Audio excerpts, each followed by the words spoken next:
નમસ્કાર, આપ જોઈ રહ્યા છો સ્પાર્ક ટુડે ન્યૂઝ। અકોટા વિસ્તારમાં વેરાઈ માતાના મંદિર ખાતે રક્તદાન કેમ્પનું આયોજન કરવામાં આવ્યું। કોમી એકતાના દ્રશ્યો સર્જાયા। Akota friend circle Jamiat Ulama-e Hind Akota unit તથા બરોડા ખિદમત કમિટી દ્વારા થેલેસીમિયા દર્દીઓ માટે ખાસ બ્લડ ડોનેશન કેમ્પનું આયોજન કરવામાં આવ્યું હતું। અકોટા ગામ વિસ્તારમાં આવેલ વેરાઈ માતાના મંદિરના પટાંગણમાં આ કેમ્પનું આયોજન કરવામાં આવ્યું।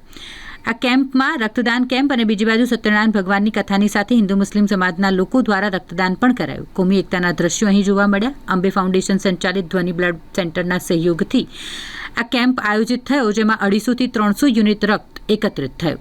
આજ રોજ અકોટા 4 રસ્તા વેરાઈ માતાના મંદિરમાં અકોટા ફ્રેન્ડ સર્કલ અને જમિયત ઉલમા હિન્દ વડોદરા શહેર અકોટા ઇન્દિરા રક્તદાન શિબિરનું આયોજન કરવામાં આવ્યું છે। આજના રક્તદાન શિબિરની અંદર તાપાજીને મને પૂછ્યું કે ભાઈ કેટલા રક્તદાન જમા થશે।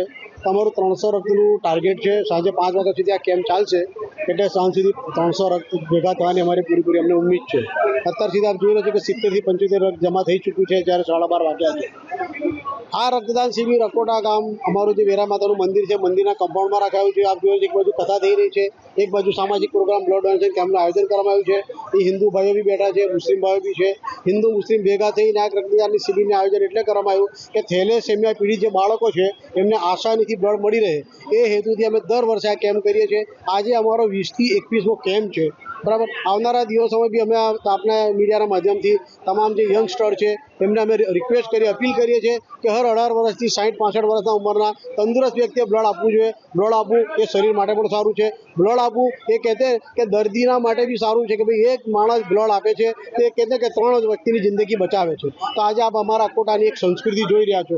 આજ અમારા અકોટાની પહેચાન છે કે હિન્દુ મુસ્લિમ ભેગા મળીના રક્તદાન શિબિરનું આયોજન કરી રહ્યા છે, અને બધા ભેગા મળી અને અમે હર તહેવાર કહેते हैं कि हर सोशल प्रोग्रामों અમે સાથે ભેગા મળીને કરીએ છીએ।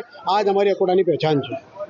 પટાંગણમાં રક્તદાન કેમ્પનું આયોજન કરવામાં આવ્યું છે। કોમી એકતાના દ્રશ્યો પણ સર્જાઈ રહ્યા છે। સત્યનારાયણ કથાનું પણ આયોજન કરવામાં આવ્યું। શું કહેશો?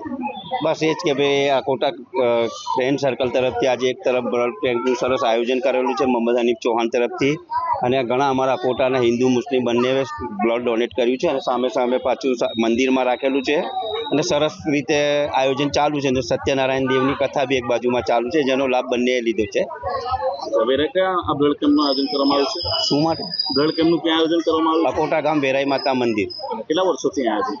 અહીં તો પહેલી વાર થયું છે, પણ 21 વર્ષથી રેગ્યુલર આ લોકો કરતા આવ્યા છે। મારું નામ જાદવ દિલીપભાઈ।